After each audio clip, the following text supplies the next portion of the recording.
제가 최근 2달 동안 서울, 부산, 경기도를 돌아다니면서 내가 아무리 국어 공부를 열심히 해도 성적이 안 오른다라고 하는 학생들을 찾아가 봤습니다. 학생들 유형도 되게 다양했는데요. 뭐 2등급, 3등급, 뭐 4등급 그 학생들 대부분이 가지고 있는 공통점이 있었어요. 대부분 독학을 할 때 절대 성적이 오를 수 없는 방식으로 독학을 하고 있었다는 겁니다. 사실 제가 여러 영상에서 계속 말해왔지만 국어 성적은 여러분들이 혼자 책 펴고 독서실에 앉아서 독학할 때 그때 어떻게 하느냐에 따라서 결정이 됩니다. 물론 어떤 인강을 듣고 어떤 공부법 책을 보는가도 굉장히 중요한 문제지만 그것보다 훨씬 더 중요한 게 혼자 어떻게 공부를 하느냐인 거예요. 근데 정말 제 영상을 보고 있는 구독자분들조차도 이 독학하는 법에 대해서 제대로 모르시고 있다는 걸 제가 알고 너무 충격을 받아서 오늘 이 영상을 찍게 되었습니다. 진짜 오늘 이 영상은 끝까지 보고 영상 안에 있는 내용들을 소화만 잘 해내시면 진짜 큰 도움을 얻으실 거예요. 왜냐면 영상 보고 있는 100명 중 99명은 100% 잘못된 방식으로 독학을 하고 있을 거기 때문입니다. 일단 학생들이 독학을 한다고 할 때 가장 많이 하는 실수들을 말씀을 드리고 그 뒤에 실제로 제가 기출문제집을 풀면서 제가 만약에 기출 분석을 한다면 어떻게 하는지에 대해서 되게 구체적으로 한번 말씀을 드려볼게요. 진짜 다시 한번 말하지만 이 영상만 제대로 소화하셔도 막 몇백만 원 주고 학원 다닐 필요 없고 막 자료 구한다고 난리치지 않아도 됩니다. 저도 재수할 때야 제가 지금 말할 내용들을 깨닫고 3, 4등급에서 1등급으로 올라갔었어요. 우선 여러분들이 어떻게 독학하는지 제가 한번 말을 해볼게요. 보통 기출문제집 펴고 그 다음에 독서 같은 경우에 지문 읽습니다. 그리고 문제까지 풀죠. 채점을 해요. 근데 뭐 틀렸어. 내가 만약에 3번 골랐는데 답이 4번이네? 왜 이게 4번인 거지? 하고 한 2분 정도 생각을 해봅니다. 그런데도 잘 이해가 납득이 안 돼. 그러면 어떻게 해요? 그 다음 바로 답지 보죠. 답지 보고 해설 읽으면서 아 이래서 4번이 답이었구나. 납득하고 다음 지문 풀러갑니다. 그리고 다음 지문도 똑같이 해요. 지문 읽고 문제 풀고 틀린 문제 있으면 좀 생각해보다가 해설 보고 아 이래서 답이었어? 하고 넘어가고 이래서 100% 망하는 겁니다. 근데 방금 제 말을 듣고 꽤나 놀라셨을 거예요. 왜냐? 오늘도 난 이렇게 공부했거든. 저도 고3 때 생각해보면 이렇게 공부했어요. 왜냐면 너무 당연하잖아. 문제 지문 읽고 문제 풀고 해설 보고 아 이래서 틀렸구나 하고 다음 문제 풀고. 근데 이렇게 하면 절대 성적 안 오릅니다. 저도 이렇게 했다가 고3 내내 성적 변화가 거의 없었고 결국 재수를 했어요. 제가 방금 말한 과정이 왜 절대 하면 안 되는 과정이냐면 정말 단순하게 말해서 이 과정은 전혀 힘들지 않은 과정이기 때문에 그렇습니다. 이건 진짜 중요한 말인데요. 여러분들이 어떤 공부를 할 때 머리가 힘들지 않다? 그러면 여러분들은 공부를 진짜 잘못하고 있는 거예요. 우리가 운동을 할 때를 생각을 해보면 근육을 만들 때 굉장히 고통스럽죠. 런닝머신 막 숨찰 정도로 뛰고 바벨 들고 하면 막 죽을 것 같잖아요. 근데 그렇게 죽을 것 같이 힘들게 운동을 안 하면 근육이 생기나요? 고통스럽지 않은데 어떻게 근육이 생기죠? 공부도 마찬가지입니다. 공부도 근육을 키우는 것과 비슷하게 내 뇌에 있는 근력을 키우는 거예요. 그래서 내 뇌의 능력이 좋아지려면 뇌를 계속 주무르면서 아프게 만들어야 됩니다. 그래야 신경망이 커지고 뇌 배선 구조가 바뀌면서 사고력이라는 게 증대하는 거예요. 마치 근육 운동을 계속하면 금섬유가 커지고 막 알통이 생기는 것처럼요. 그런데 여러분이 평소에 하는 공부는 어떻죠? 제가 방금 말한 대로 그냥 문제 풀고 조금 생각해보고 해설보고 이 과정이 어렵나요? 문제를 틀려서 스트레스 받고 아 이게 왜 이러지? 하는 과정에서 스트레스는 있겠지만 여러분들 머리가 막 극도로 지끈거리거나 아프진 않을 거예요. 매일 공부하는 순간마다. 여러분이 기출문제를 풀 때 지금까지 공부했던 시간은 문제를 틀려요. 그 다음에 해설 보기 전에 왜 틀렸지? 하고 생각하는 그 2분, 3분 딱 그때만 여러분이 공부를 한 겁니다. 제가 방금 한 말이 핵심이에요. 왜 틀렸는지를 생각해보는 시간을 길게 가지고 가서 여러분들 스스로 머릿속에서 해설을 만들어낼 수 있는 그 노력을 최대한으로 해야 되는 건데 하루에 그 시간이 2분, 3분밖에 안 되니까 공부를 아무리 많이 해도 하루에 4시간, 5시간 박아 부어도 결국에 실질적으로 찐으로 생각을 하고 고민을 하는 그 알짜배기 시간은 진짜 얼마 안 되는 거죠. 그래서 국어를 아무리 해도 성적이 안 오른다. 국어는 재능이다라는 말을 계속할 수밖에 없게 되는 거예요. 여러분들이 반드시 명심하셔야 되는 게 해설지를 보고 아 그렇구나 납득하는 건 전혀 어려운 과정이 아니에요. 제가 쓴 9일만을 읽으면서도 학생들이 해설 보고 와 해설 구체적이다 잘 썼네 하는 친구들이 있는데 그거는 공부가 아닙니다. 진짜 여러분들의 성적이 올라가는 순간은 그 해설을 보기 전에 그 해설을 써내려고 끙끙댈 때 성적이 오르는 거예요. 학생들이 이 순간을 안 버티는 데는 이유가 있습니다. 일단 너무 고통스러운 거예요. 내가 만약에 문제를 틀렸어. 근데 이게 왜 틀렸는지 고민해보고 다시 답을 찍고 해설을 직접 써보는 과정은 그냥 해설지를 보고 납득하는 거에 비해서 진짜 10배 이상 어려운 과정입니다. 고통스럽기도 하고요. 그러니까 마치 러닝머신에서 진짜 숨 찰 듯이 죽을 것 같은 상태에서 계속 뛰는 거랑 똑같아요. 근데 대부분의 학생들이 혼자 공부할 때 이렇게 할까요? 안 합니다. 그리고 합리화를 해요. 이 정도 고민했으면 된 거 아닌가? 얼마나 더 해야 돼? 그리고 그 합리화에 더 박차를 가하는 게 여러분들이 플래너에 정해놓은 공부량이에요. 대부분의 학생들이 오늘 나 뭐 한 3지문 풀기, 오늘 뭐 몇 페이지 풀기 이렇게 플래너에 정리를 해놓죠. 그러면 내가 한 지문에서 틀렸어 문제를. 그러면 고민할 수 있는 시간이 굉장히 적어요. 왜? 다음 문제 풀어야 되니까. 다음 지문 풀어야 되니까 여기에서 그렇게 고민을 많이 하고 있을 시간이 없는 거예요. 오늘 풀어야 하는 지문이 3개고 내가 공부 시간이 2시간이라고 할 때 한 지문을 막 30분, 40분 이렇게 고민할 수 있겠어요? 없단 말이야. 그래서 대부분의 학생들이 공부를 할 때 그냥 대충 보고 치워요. 이럴 거면 진짜 국어 공부 안 하는 게 낫습니다. 이 수능은 보디빌딩 대회인데 운동을 하루에 2-3분씩만 하고 1등 먹겠다고 하는 거랑 똑같은 거예요. 그리고 학생들이 오랜 기간 고민을 안 하는 또 다른 이유는 내가 그 고민이 안 되는 순간을 너무 답답해해서. 이때 여러분들이 명심해야 되는 거는 처음에는 한 번에 바로 이해되지 않는 게 당연하다라는 걸 받아들여야 돼요. 대부분 왜 쉽게 포기를 해버리냐? 내가 이 지문을 지금 당장 모든 걸 100% 이해해야 된다라고 생각을 하니까 멘탈이 나가고 답답해가지고 포기해버리는 거거든요. 물론 태도 자체는 내가 진짜 100% 이해하려고 하면서 읽어야 되는 게 맞죠. 근데 독해력이 낮은 학생들 같은 경우에 한 번에 그 복잡한 문장과 글을 바로 이해한다는 게 쉽지 않습니다. 그러면 내가 처음에는 최선을 다해서 이해해보려고 할 때 막히면 이건 당연한 거다라고 하면서 다음날로 넘겨야 돼요. 해설을 보면 안 된다는 말입니다. 그렇게 해서 혼자 깊이 있게 고민해가는 시간을 확보를 해야 돼. 글을 이해한다는 건 예를 들자면 마치 산을 타는 것과 비슷해요. 태어나서 처음으로 산을 가보면 등산하는데 힘드니까 체력도 딸리고 헥헥거리면서 일단 산을 오르는데 집중을 하죠.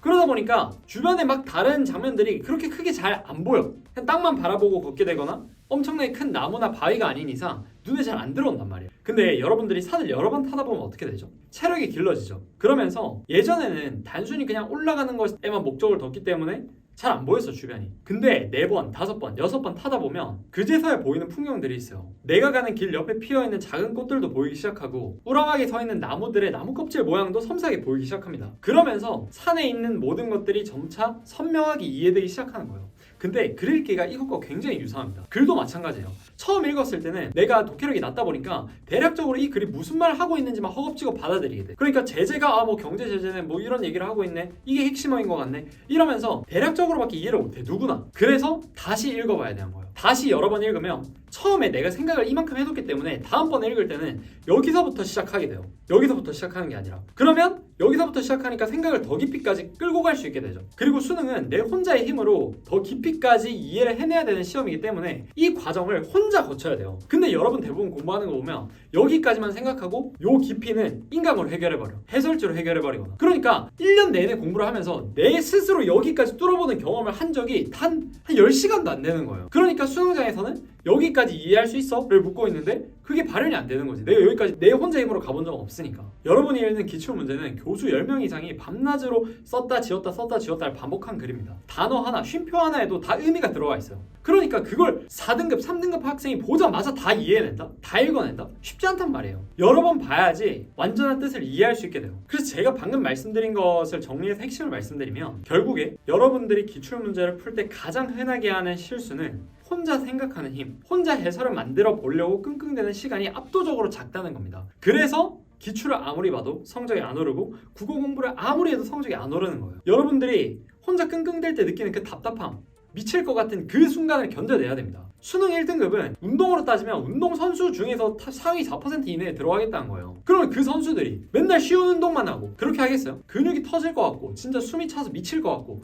죽을 정도까지 운동을 해야지 근육을 얻고 성과가 나오는 거 아니에요. 공부도 마찬가지야. 내가 뇌가 터질 것 같아. 너무 답답해서 미칠 것 같아.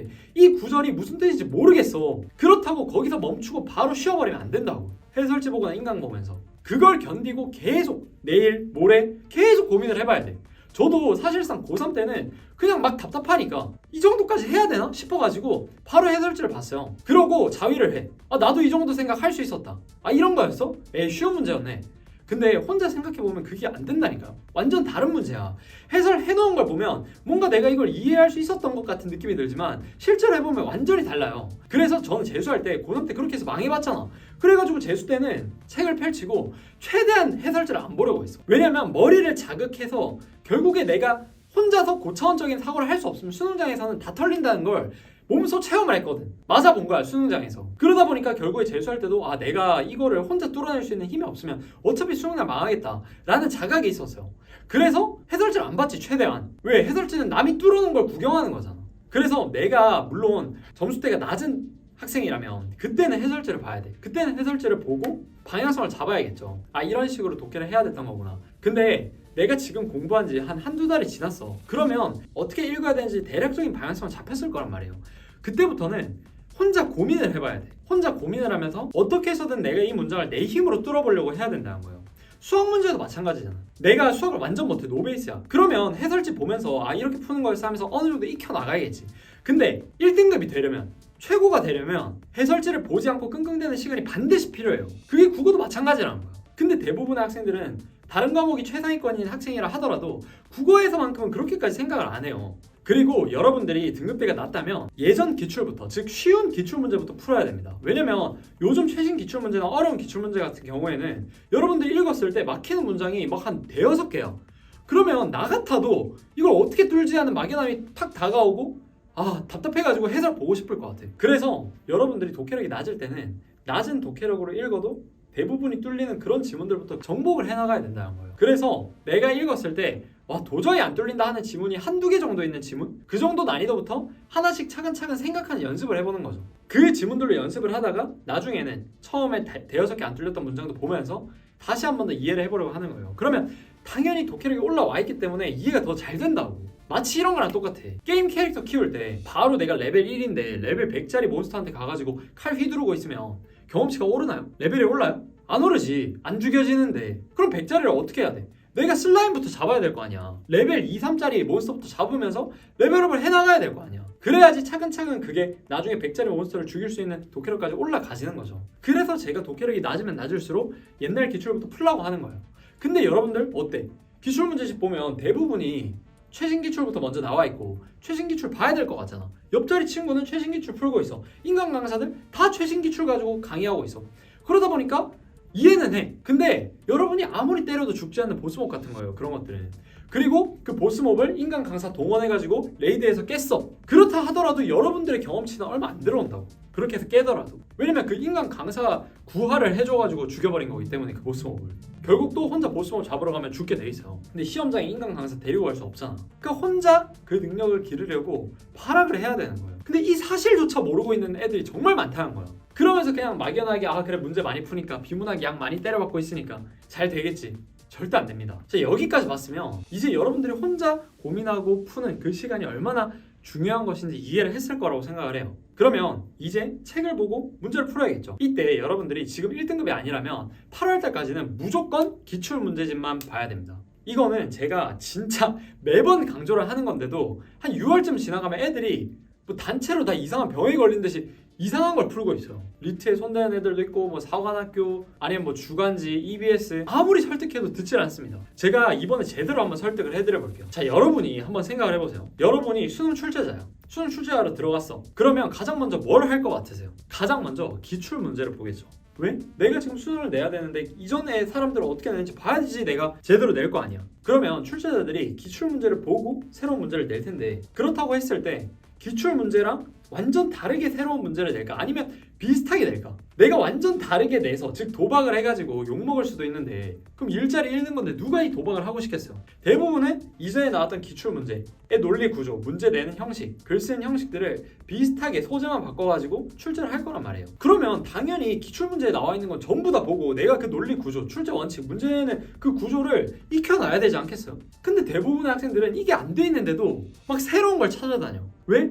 예전 기출들은 신경량이 반영이 안 돼 있대. 말도 안 되는 소리입니다. 예전 기출 문제들 있잖아요. 지금 수능과 똑같이 사고력을 측정한다라는 그 출제 원칙 하에 만들어진 지문들이에요. 그리고 읽어보면 답내는 패턴이나 구조가 똑같습니다. 제가 지금 옛날 기출을 몇 번이나 보고 있는데 똑같아. 아무리 봐도 비슷해. 그리고 여러분들 수능 독서 지문 하나 쓰는데 들어가는 돈이 얼마인지 아시나요? 최소 5천만 원입니다. 교수들 10명 이상 인건비 생각하고 검토하는 기간 고려하면 그 정도 나와요. 그런데 상식적으로 사설업체에서 아무리 많은 돈을 투여한다고 한들 그 정도 돈을 쓸 수 있을까요? 그 정도 돈을 써서 만들려면 모의고사 한 해 분당 몇 억이 드는데 그리고 일단 그 교수들을 섭외하는 것부터가 쉽지 않고 그래서 사실 시중에 있는 그 어떤 컨텐츠들도 기출문제만큼의 퀄리티를 보기가 쉽지 않은 거예요. EBS도 마찬가지. 수특수한도 결국에는 수능을 출제하는 교수들이 쓴 게 아니기 때문에 퀄리티는 못 따라옵니다. 그리고 돈을 그렇게 많이 들여서 만든 지문도 아니고요. 적중되면 뭔가 잘 풀 수 있지 않을까라는 그런 생각 때문에 푸는 건데 사실상 수능이 그렇게 호락호락한 시험이 아니에요. 내가 글을 읽고 이해할 수 있는 독해력이 없으면 다 말짱 도루묵입니다. 뭐 적중이 됐다 한들. 아니 왜냐면 매년 적중 지문 찝어주고 매년 적중하는 강사들이 나오는데 그럼 그 강사 학생들은 전부 다 성공했어야지. 다 적중시켜주는데 비문학 제재부터 문학 뭐 나올지 다 적중시켜주는데 왜 1등급이 안 되죠? 결국에 독해력이 문제라는 거예요. 이 수능 국어가 그렇게 쉽게 해결될 문제였으면 왜 사수 오수하는 사람들이 있겠습니까? 그래서 질 좋은 기출 문제로 독해력을 늘리는 게 가장 우선이에요. 편법에 기대는 순간 다 망합니다. 그래서 제가 딱 정해드리면 2006년부터 2023년까지 기출문제를 전부 다 푸시길 권해요. 왜 2006년이라고 하냐면 EBS-I에 공식적으로 나와 있는 문제지 해설지가 2006년까지라서 그래요.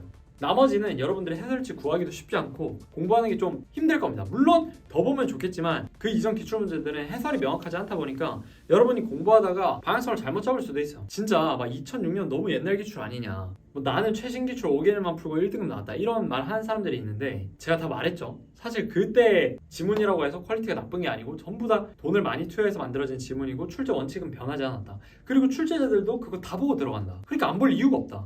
아니 그리고 저는 오히려 불안해서 다 보고 싶던데. 왜냐면 출제자들은 얘네가 다 기출문제를 학습했다라고 생각하고 문제를 출제하는데 그래서 독서 같은 경우에 기출에 나왔던 개념은 부연 설명 삭제해서 내기도 하고 그래서 저는 오히려 안 보고 들어가는 게 좀 더 불안하지 않나? 이런 생각을 했었거든요. 재수 때는. 그리고 생각보다 여러분들이 풀어보시면 알겠지만 시간이 그렇게 많이 안 들어요.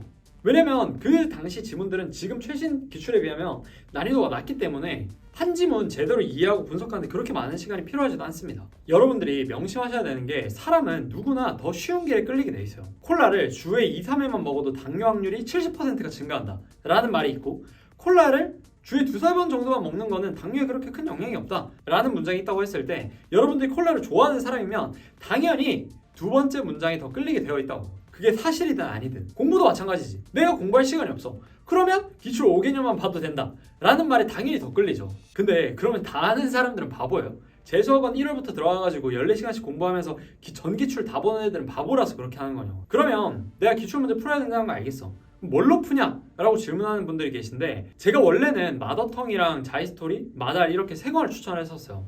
근데 마달이랑 자이스토리는 기출문제가 뒤죽박죽 섞여 있어서 독해력을 차근차근 올리기가 힘듭니다. 근데 가격이 싸가지고 제가 이제 가격이 부담되는 학생들 같은 경우에는 그런 문제집 풀어서 써도 된다라고 했는데 막상 그 학생들 공부하는 거 집 가서 찾아보니까 지문이 뒤죽박죽 돼 있잖아요. 그러니까 이거 풀고 막 몇 페이지 가가지고 이거 풀고 하는데 그렇게 뒤죽박죽 돼 있다 보니까 내가 얼마만큼 진도를 나갔는지 체크하기도 힘들고 복습하기에도 힘들어요. 그 복습도 안 하고. 그래서 저는 마달을 추천을 합니다. 광고 받은 거 아니고요. 마달 같은 경우에는 학년도별로 순서대로 돼 있어서 내 공부 진도량을 체크하기도 좋고 복습하기도 편해요. 그리고 이제 옛날 기출부터 쫙 풀다 보면 아 이게 이렇게 변형이 됐구나. 이 기출 문제를 풀었으면 내가 요거를 좀 더 수월하게 읽을 수 있었겠구나 라는 게 흐름이 보여요. 그리고 또 마달이나 자이 같은 경우에는 개년이 10개년까지밖에 없는데 마달 같은 경우에는 2009학년도까지 수록이 돼 있거든요. 그래서 나머지 2006년, 2007년 기출은 내가 EBS-I에서 프린트해서 풀고 나머지 학년도는 다 있으니까 마달로 푸시면 될 것 같아요. 이게 제본에서 푸는 방법도 있는데 제가 제본하는 사이트도 알려드리려고 검색을 해봤거든요.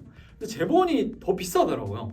마달 같은 경우에는 1, 2, 3, 4권 즉 2024학년도부터 2009학년도까지 기출 합쳐서 44,000원인데 제본 맡기니까 막 6만원, 7만원 이래서 저 같은 경우에는 마달 사는 걸 그냥 추천드립니다. 자 그러면 지금부터 본격적으로 제가 직접 기출문제를 보면서 독학을 할 때 어떤 식으로 해야 되는지 정말 여러분들이 궁금하실 만한 모든 것들에 대해서 지금 답변을 다 해드리겠습니다. 자 여기 기출문제집을 이렇게 핍니다. 그리고 국어 공부는 분량이 아니라 시간으로 재야된다고 했죠. 그래서 저 같은 경우에는 이렇게 타이머를 맞춰놓고 공부를 들어갑니다. 그리고 정해진 공부 시간 내에 최대한 많이 생각해보려고 하는 거예요. 이 지문을 읽는데 이때도 그냥 무지성으로 읽는 게 아니에요. 당연히 내가 듣고 있는 인강 또는 책에서 배운 대로 읽으려고 해야 됩니다. 예를 들어서 내가 9일만에 읽었어. 그럼 거기에 14습관 나오잖아요. 그럼 이 중에서 이걸 체화를 하려면 내가 잘 익히지 못하는 습관 같은 것들 뭐 부연 설명 붙이기라든지 아니면 천천히 읽으라고 했는데 천천히 못 읽는다든지 아니면 추상어 감지하라고 했는데 계속 흘려 넘긴다든지 이런 것들을 적어놓고 한번 상기한 다음에 들어가야죠. 예를 들어 9일만이 아니더라도 여러분이 듣는 인강에서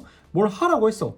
그럼 당연히 기출문제 풀기 전에는 한 번씩 상기를 해주고 들어가야 되는 겁니다. 그래서 저 같은 경우에는 포스트잇에 적어놓고 또는 노트에 적어놓고 지문을 풀기 전에 그게 체화되기까지는 보고 들어갔었어요. 그래서 아무튼 봤어. 그럼 읽겠죠? 그러면 읽으면서 막 천천히 읽고 이미지화도 하고 뭐 구체적으로 이해도 해보고 막 하면서 달려. 근데 탁 막히는 문장이 무조건 나올 수밖에 없어요. 그래서 만약에 나는 지금 여기 민법상의 권리는부터 해가지고 발생한다까지 이 문장이 막혀. 이 윗문장이랑 다르게 이 문장은 뭔가 턱턱 막히는 느낌이야. 그러면 여기에서 4분에서 5분 정도 넉넉하게 시간을 쓰는 겁니다. 이게 짧다고 생각할 수 있는데 굉장히 긴 시간이에요. 여러분들이 눈 감고 생각해보면. 그래서 여기에서 생각을 해보는데 여기서 중요한 게 있어요. 여러분들이 이 문장이 어렵다라고 느끼는 건 단순히 이 뭉탱이가 어려워서 어렵다고 느끼는 게 아니라 어떤 한 부분이 어려워서 어렵다고 느끼는 거예요.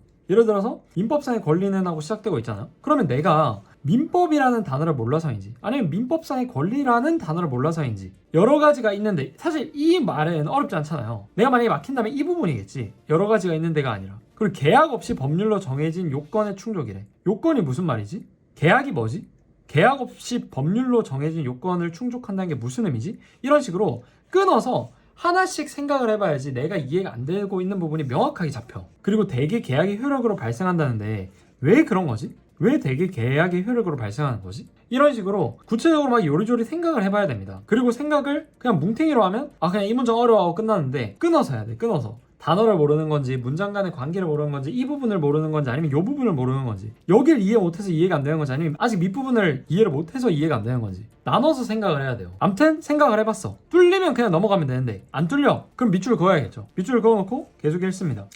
근데 여기까지는 다 이해가 됐는데 여기가 또 막혀. 읽다 보니까 그럼 여기도 또 한 4분에서 5분 정도 생각을 해봐요. 근데도 안 뚫려? 일단 넘어가. 끝까지 읽고 문제를 풀어봅니다. 뭐 내가 이렇게 문제를 풀었어. 이렇게 문제를 풀고 어떻게 해야겠어요? 그 다음에 채점을 합니다. 근데 이때 중요한 게 해설을 보는 게 아니라 무조건 그냥 답만 보세요. 제일 좋은 건 답도 누군가가 체크를 해주는 건데 사실 혼자 공부할 때 그러긴 쉽지 않으니까 답만 보고 만약에 채점을 해. 맞았어. 뭐 틀렸어. 맞았어. 그러면 여기서 어떻게 해야 되냐? 다시 11번부터 봅니다. 맞았다고 해가지고 여러분들이 이 선택지를 전부 다 이해한 게 아니야. 왜냐면 이 정답은 2번만 제대로 고를 수 있으면 맞출 수 있잖아. 그러니까 1번부터 보면서 이 답은 그냥 임의로 체크한 거예요 지금. 그러니까 1번부터 보면서 내가 해설을 써보는 거야. 예를 들어서 계약상의 채권은 계약이 성립하면 추가 합의가 없어도 발생하는 것이 원칙이다. 맞다면 왜 맞는지, 틀리다면 왜 틀렸는지를 해설을 해봐. 그리고 그 해설이 분명 자기도 납득이 되고 안 되고가 느껴져요. 내가 말로써 해설을 해보다 보면 툭툭 막히거든. 이해가 안 됐으면. 그 부분들을 무시하지 말고 이해가 안 됐으면 남겨둬요. 세모로. 내가 완벽하게 해석이 돼? 그럼 동그라미 쳐. 아예 이건 모르겠어. X 쳐. 동그라미 뭐 이렇게 됐어. 그러면 지금 내가 2번, 4번, 5번은 완벽하게 해설이 되는데 1번이랑 3번은 남았지. 이렇게 나머지 문제들도 다 체크를 합니다. 1번 완벽하게 해설이 돼. 2번 이건 아예 모르겠어. 3번 세모. 4번 아예 모르겠어. 뭐 동그라미 이런 식으로. 그래서 모든 선택지를 이렇게 생각을 해봐요. 그리고 다시 한 번 더 지문을 읽습니다. 여기 지문을 다시 한 번 더 읽는데 이해가 안 된 부분을 다시 한 번 더 생각을 해보는 거예요. 근데 이때 이 부분만 보면 잘 안 보여. 왜냐면 글이라는 것은 연결이 되어 있기 때문에 여러분들이 이 부분만 딱 몰라서 문제를 틀리는 게 아니야. 이 문장과 관련된 윗문장, 아랫문장을 이해를 못했기 때문에 이 문장이 이해가 안 되는 거고 그래서 문제까지 틀리게 되는 거거든요. 그래서 이해가 안 되는 부분을 읽을 때는 윗부분이랑 아랫부분까지 다시 한번 빠르게라도 읽어주면서 흐름을 이해한 채로 이걸 봐야지 이해가 돼. 그래서 여기서 이 말을 했기 때문에 이 말이 나온 거구나. 이 말이어서 이 말이구나. 이렇게 엮여지면서 이해가 되는 건 말이에요. 그래서 내가 다시 봤어. 다시 보니까 이건 좀 이해가 돼. 이 말은 다시 보니까. 근데 이 부분이 아무리 읽어도 이해가 안 되는 거야. 그러면 일단 이해된 부분만 가지고 다시 문제를 풀러갑니다. 그런데 이때 돌아갈 때 당연히 내가 세모 쳐놨거나 X 쳐놓은 선지로 돌아가야겠죠. 그래서 선택지들을 다시 한 번 더 해설해봐요. 근데 다시 해설해봤는데도 잘 모르겠어요. 애매해. 다시 보니까 12번에 2번이랑 3번은 완벽하게 해설이 돼. 두 번째 보니까. 근데 나머지는 다시 봐도 안 돼. 그러면 마지막으로 한 번만 다시 읽어봐요. 세 번째 다시 읽어봐. 그래서 뚫리면 뚫린 건 지우고 다시. 근데 안 돼. 그럼 남겨놔. 그리고 여기에서 계속 앞서도 말했지만 절대 답지를 보면 안 됩니다. 내가 이해 안 되는 문장이 한 문장 남았어. 요거 답답하다고 구글만 해설 보면 안 돼요. 남겨놔. 그리고 세 번째 읽었고 지금 한 1시간 지났어. 그러면 다음 지문 풀러 가는 거예요. 뭐 오늘 풀어야 되는 다음 지문을 이렇게 풀러 가. 그래서 또 읽어. 그리고 방금과 같은 과정을 거칩니다. 읽고 모르는 문장 체크하고 그 다음에 답 체크해서 채점하고 그 다음에 선택지들 하나씩 보면서 세모 X 동그라미 표시해. 그리고 세모 X 된 것만 다시 한 번 더 지문 읽고 돌아와서 다시 한 번 더 생각해봐. 근데 돼. 그럼 된 건 또 빼고 안 된 것들만 읽고 마지막 세 번째로 읽고 다시 생각을 해봐. 근데 안 지워져? 그럼 넘어가라는 거예요. 그리고 만약에 내가 오늘 이렇게 해가지고 4시간 공부 시간이었는데 다 썼네? 그러면 넘어가세요 그냥 다음 날로. 그리고 다음 날이 됐어. 다음 날 공부를 할 때 당연히 내가 이해 못했던 부분 다시 이해하려고 해봐야겠죠. 어제 이해 못한 문장이 뭐 이 문장이야. 그러면 다시 처음부터 끝까지 읽어보면서 이해 못했던 문장을 다시 한 번 더 생각을 해봅니다. 뚫리면 오케이고 만약에 이게 뚫렸어. 무슨 말인지 이해가 돼. 그리고 선택지 갔는데 나머지 선택지들도 얼추 내가 해설이 돼. 그러면 그때 해설지 보는 거야. 근데 해설지를 보면 그럼 또 두 가지 경우로 나뉘죠. 해설지랑 내 해설이 완벽하게 맞아 떨어지는 경우. 이땐 기분 좋게 그냥 끝내면 돼요. 해설지랑 내 해설이 다른 경우. 이 경우에는 뭐가 문제인지 해설지랑 비교해가면서 내 생각에서 뭐가 오류였는지 적습니다. 옆에다가. 예를 들어서 추상어를 나름대로 구체화시켰다고 했는데 사실상 해설지를 보니까 구체화시킨 게 아니었다. 그래서 다음번에는 추상어를 더 구체적으로 말로 설명할 수 있을 정도로 이해하고 넘어가겠다. 뭐 이런 식으로 적어놔. 그리고 이거를 다음 지문 읽을 때 보고 들어가는 거죠. 14습관 정리한 다음에 보고 들어가는 것처럼. 근데 만약에 이건 둘째 날에 뚫렸을 경우고 둘째 날에 만약에 안 뚫렸어. 그럼 어떻게 해야 되겠어요? 답지 보나? 아니요. 세 번째 날까지 끌고 가. 그리고 이때 다시 보잖아요. 그 다음 날 다시 볼 때 10분 정도 타이머를 재놓고 보는 게 좋아요. 왜냐면 그냥 하염없이 보게 되면 텐션이 끊겨가지고 붕 뜨거든. 이게 공부할 때 텐션이 굉장히 중요해요. 즉 집중하는 정도. 그래서 저 같은 경우에는 재수할 때 이렇게 10분 정도 맞춰놓고 생각을 해봐. 최대한 다시 한 번 더. 그렇게 하고 넘어갔어요. 근데 만약에 둘째 날에 내가 10분 정도 또는 20분 정도 생각을 해봤는데 그래도 안 뚫리네? 그러면 3일째까지는 넘겨요. 근데 보통 3일째까지 가는 문장은 거의 없을 거야. 여러분들이 제가 아까 말한 대로 옛날 기출부터 푼다면 지금 이 시기에 여러분들이 한 3, 4등급인데 어려운 최신 기출 풀면 당연히 막히는 것도 많고 6일째 지나도 안 뚫리는 게 있을 수 있어. 그렇기 때문에 예전 거부터 고민을 해본다. 그리고 3일째가 됐어. 그래도 안 뚫리네? 근데 만약에 이제 내가 요 문장이 아무리 생각해도 무슨 말인지 이해가 안 돼.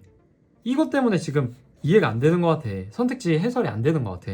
그러면 구글만에서 여기와 관련된 부분만 해설을 보는 거예요. 지금 보면 공간에서 입체에 대한 정보인이 데이터를 활용하여 뭐라고 나와 있죠. 그럼 똑같이 구글만 보면 여기에 똑같이 공간에서 입체에 대한 정보인이라고 해가지고 이 문장에 대한 의미가 무슨 의미인지 어떻게 하면 이걸 생각하고 넘어갈 수 있었는지 다 설명을 해주고 있단 말이야. 그리고 이거 보고 납득을 하는 거지. 그러면 여기에서도 내가 뭘 놓쳤는지 나올 거란 말이야. 그럼 그것도 적어두고.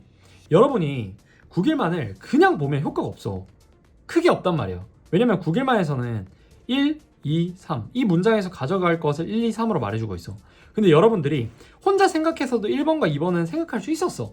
근데 생각을 안 해보고 그냥 보면 이 세 개를 전부 다 정보로 가지고 가게 돼요.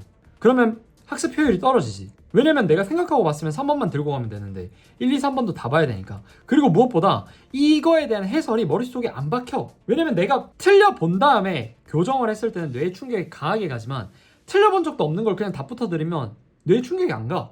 그래서 9일만의 내용이 머릿속에 잘 안 와닿아요. 흡착도 안 되고. 그래서 내가 최대한 최소 3일은 고민을 충분히 해본 다음에 본다. 그러면 처음에는 내가 느리게 간 것처럼 느껴져. 처음에는. 근데 이게 한 달, 두 달이 지나기 시작하잖아요. 그러면 진짜 기하급수적으로 실력이 올라. 왜냐면 다른 애들은 그냥 허송세월 보내고 있는데 해설지 보면서 나는 볼 때마다 뭔가를 얻어가잖아. 해설지를 볼 때마다 머릿속에 충격이 가해지고.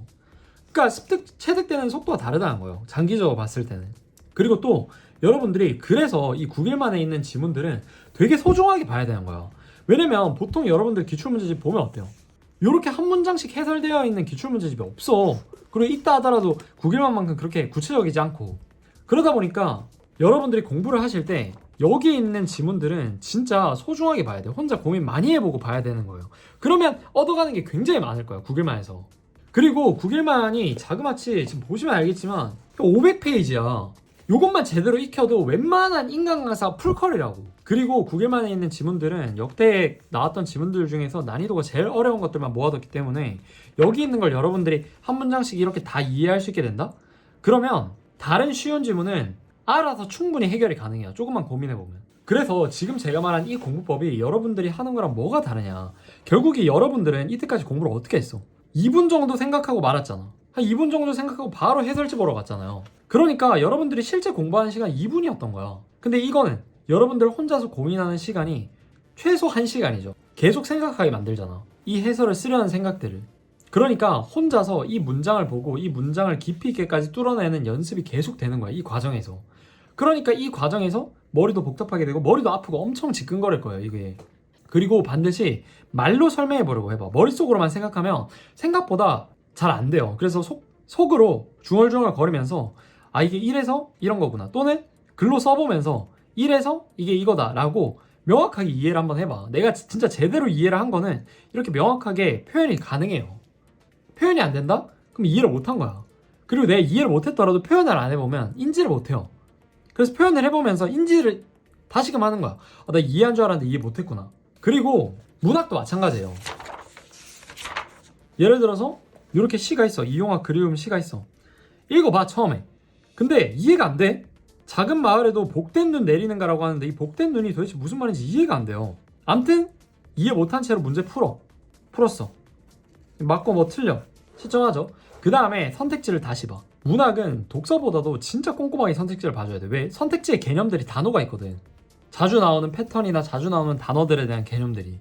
그래서 문학 선택지는 분석을 할 때 오는가를 쏟아져 내리는가로 변주했다고 하는데 변주가 무슨 뜻인지, 변주한다라는 건 예시가 뭔지 이런 거 다 찾아보고 끊은 다음에 이게 일단 맞는지 체크. 그 다음 두 번째로 대상에 대한 화자의 거부감이 맞는지 체크. 화자의 거부감이 있는지 체크하고 그게 대상에 대한 건지 체크. 왜냐면 거부감은 있는데 그게 대상에 대한 게 아니라 자기 자신에 대한 거일 수도 있고 뭐 여러 가지일 수 있잖아요. 그러니까 되게 꼼꼼하게 봐야 돼. 선택지 하나하나. 이거 전부 다 이렇게 꼼꼼하게 따지면 진짜 시간 많이 걸려요. 생각보다. 그래서 아까 비문학과 동일하게 세모, X, 동그라미 뭐 이런 식으로 해. 근데 문학은 요 구간에 대한 체크가 이루어져야 돼. 무슨 말이냐면 비문학은 그냥 퉁쳐가지고 세모 이렇게 갔지만 문학은 이 부분은 이해가 되는데 이 부분은 좀 애매하다 이런 식으로 좀 더 구체적으로 체킹을 하고 넘어가줘야 돼. 왜냐면 이렇게 끊기는 부분이 많거든. 그러니까 이 부분은 맞는데 이 부분은 틀리다 이런 부분들이 선택지 보면. 그래서 아무튼 내가 체크를 해뒀어. 그리고 다시 한 번 더 읽어봐요. 그리고 이것도 문학도 이 부분만 보지 말고 전체적인 맥락을 다시 한 번 느껴.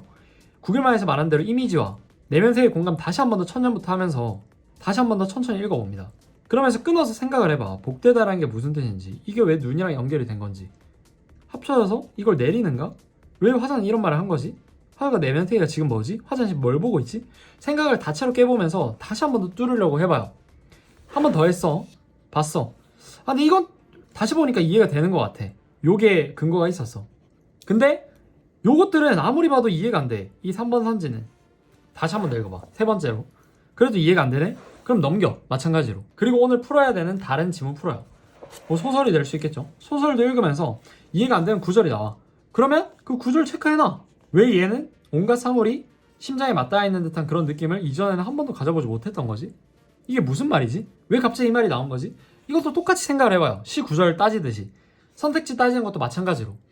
이렇게 하면 여러분들 혼자 생각하는 공부가 되기 때문에 진짜 금방 오릅니다. 성적이. 근데 진짜 놀라웠던 게 이렇게 하는 애들이 없어. 다 그냥 바로 해설 보고 치워버린단 말이에요. 이게 마치 내가 손흥민한테 축구를 배운다고 해볼게요. 그러면 슈팅 수업 한 번 듣고 혼자 5번 차보고 또 수업 듣고 5번 차보고 하는 애랑 수업 듣고 나 혼자 100번 차보고 다시 수업 듣고 다시 또 100번 차보고 수업 듣고 하는 애 중에 누가 더 실력이 빠르게 오르겠어? 당연히 100번이란 말이야. 왜냐면 100번을 차는 과정에서 내 문제가 무엇인지 명확하게 드러나. 그러니까 정교해진다고. 내 문제가 뭔지. 5번 차고 레슨 들을 때는 쌤이 하는 말 전부 다가 내가 익혀야 되는 것처럼 보이고 내가 전부 다 부족한 것처럼 느껴져. 하지만 100번 차보고 해보면 쌤이 하는 말 중에 뭐는 내가 체화된 것도 있을 거고 뭐는 안 된 것도 있을 거야. 그러니까 안 된 게 명확하게 보이는 거지. 그럼 요것만 효율적으로 하나씩 없애가면 되잖아. 그리고 수업 들은 거를 내가 100번이라는 과정을 통해서 적용해보려고 애썼다 보니까 체화도 더 많이 됐을 거고. 이 국어 공부가 똑같아요. 여러분들 스스로 답지를 보기 전에 해설을 쓰려는 노력을 많이 해봤을수록 이전에 여러분들이 문제 풀면서 깨달았던 그 깨달음을 혼자서 적용해보려고 많이 노력한다는 뜻이야 그게. 그러니까 당연히 체화되는 속도가 빠를 수밖에 없지. 성적 안 오르는 애들 대부분은 인간 강사가 가르쳐준 거 듣고 또는 해설지 보고 자기 혼자 공부를 많이 안 해봐요. 대략 한 10지문? 20지문 정도 풀어보고 이거 아닌 것 같은데? 하고 갈아타. 근데 이거는 어떤 느낌이냐면 여러분이 손흥민한테 레슨을 배웠어.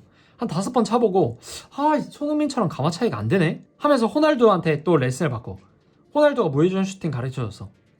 무회전? 한 5번 해보고 안 되네? 메시한테 가. 또 누구한테 가? 이런 식으로 계속 바꾸는 거랑 똑같아. 절대 실력 안 늘죠 그렇게 하면. 그러니까 지금 제가 드리는 말씀이 진짜 핵심을 관통하는 얘기거든요. 이걸 진짜 무조건 여러분들이 명심하셔야 돼요. 제가 방금 보여드린 과정을 반복하면서 2006년도 기출부터 2023년도 기출까지 쫙 다 푸시면 됩니다. 이렇게 하잖아요. 진짜 여러분들이 그 어떤 1타 강사한테 과외받는 것보다도 훨씬 더 큰 효과가 나올 거예요. 결국에 여러분들 머리를 진짜 깊게 자극할 수 있는 건 여러분들 스스로밖에 없습니다.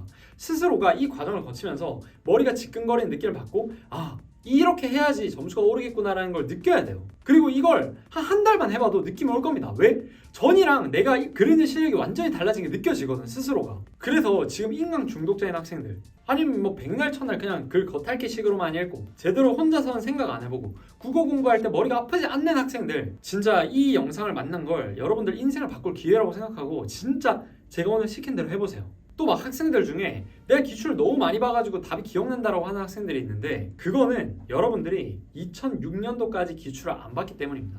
2024학년도부터 2007학년도 기출까지 150지문이 넘는데 그걸 이렇게 한 번 훑고 다시 한 번 더 복습을 한다고 하면 첫 번째 봤던 지문들이 가물가물할 수밖에 없어요. 그러니까 여러분들이 기억이 나는 이유는 이 한 5개년치를 계속 돌리고 있으니까 그런 거야. 그러니까 내가 찐 독해력으로 읽고 넘어가는지 그냥 기억 속에서 읽고 넘어가는지 이해가 안 된다는 말이 나오는 건데 당연히 내가 1타 강사 인강을 듣고 사고 과정을 다 이해를 했어. 저런 뜻이었구나. 그러고 나서 며칠 안 돼서 다시 보면 당연히 그냥 1타 강사 했던 말을 복귀하면서 읽는 수준밖에 안 되죠. 근데 제가 말했죠.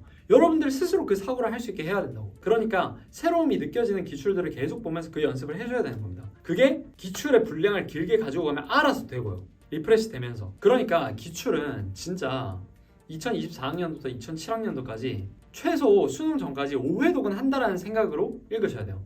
근데 이게 정말 간단한 수치가 아닌 게 제가 방금 말한 대로 이해 안 되는 문제는 탁탁 걸리는 거 전부 다 찝어내고 전부 다 스스로 생각하면서 기출문제 읽잖아요. 고3 같은 경우에 진짜 이 5회독을 제가 시키는 대로 빡세게 했다. 끝나는 게 수능 한 일주일 전일 수도 있어요. 진짜로. 근데 여러분 반에서 국어 성적 제일 좋을 겁니다. 진짜로. 왜? 다른 애들은 독해력 늘리지 않고 계속 EBS하고 뻘짓하고 있었으니까. 그리고 내가 만약에 5회독 했어. 근데 기억이 다 나. 진짜 많이 복습을 했는데 재수생이어서 아니면 뭐 삼수생이어서 그러면 사관학교 보세요. 그거 풀고 또 기출지문 다시 보면 또 새롭습니다. 다 했다는 착각하지 마시고 계속 보세요. 왜냐면 저도 지금 기출문제 다시 보잖아요. 더 설명할 게 더 생겨. 볼 때마다 이것도 짚어줘야겠다. 이것도 설명해줘야겠다.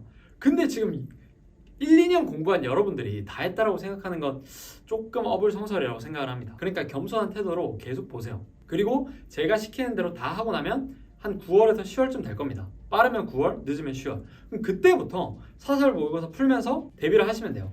EBS 연계 같은 거는 어차피 마지막 사설 모의고사에 다 뭉탱이 돼서 나옵니다. 그거 풀면서 연계 대비하면 돼요. 제가 작년에 상상 모의고사 진행했었는데 그때 거기에 제가 모의고사 6회분만 찝어서 줬었어요. 이것만 보고 들어가라. 거기에서 김원전이랑 가지가 담을 넘을 때 2개 연계했습니다. 연계된 3개 문학지문 중에서요. 올해도 제가 진행을 할 텐데 그러니까 좀 믿고 독해력 올리는 거에만 집중을 하셨으면 좋겠어요. 감상력 높이는 거에만. 그리고 마지막으로 선택 과목 같은 경우에는 엄매 같은 경우 개념을 빠르게 돌리고 하루에 최소 10문제씩은 꾸준히 풀어주시는 게 좋습니다. 화작도 마찬가지예요. 화작도 하루에 한 회분씩은 꾸준히 풀어주시는 게 좋아요. 다 풀었어? 그럼 복습해 다시 회독하는 거예요. 그래서 엄매 같은 경우에는 기출문제에 나왔던 예시들이 전부 다 머릿속에 박혀있는 수준으로 화작 같은 경우에는 문제 내는 포인트들이 전부 다 익숙한 그런 수준까지 만들어줘야 됩니다. 선택 과목은 감이 안 떨어지게 유지해주는 게 가장 중요해요. 네, 이렇게 해가지고 오늘 독학하는 법에 대해서 정말 길고 구체적으로 말씀을 드려봤는데요. 사실 유튜브상에 여러분들이 아무리 뒤져봐도 이 정도까지 독학에 대해서 진짜 구체적으로 말을 해주는 컨텐츠는 없을 거예요. 제가 찾아봤는데 일단 제가 검색한 수준에서는 없었어요. 지금 영상 길이 보시면 알겠지만 찍기도 쉽지 않고요. 그래서 이 영상을 진짜 그냥 보고 흘리는 게 아니라 뭔가 흐려지고 있는 것 같을 때마다 다시 한번 보면서 상기시키고 최대한 이 내용을 전부 다 흡수하려는 태도로 공부를 해보시기 바랍니다. 그러면 지금까지 영상 봐주셔서 감사하고 저는 다음에 더 좋은 영상으로 찾아뵙겠습니다. 감사합니다.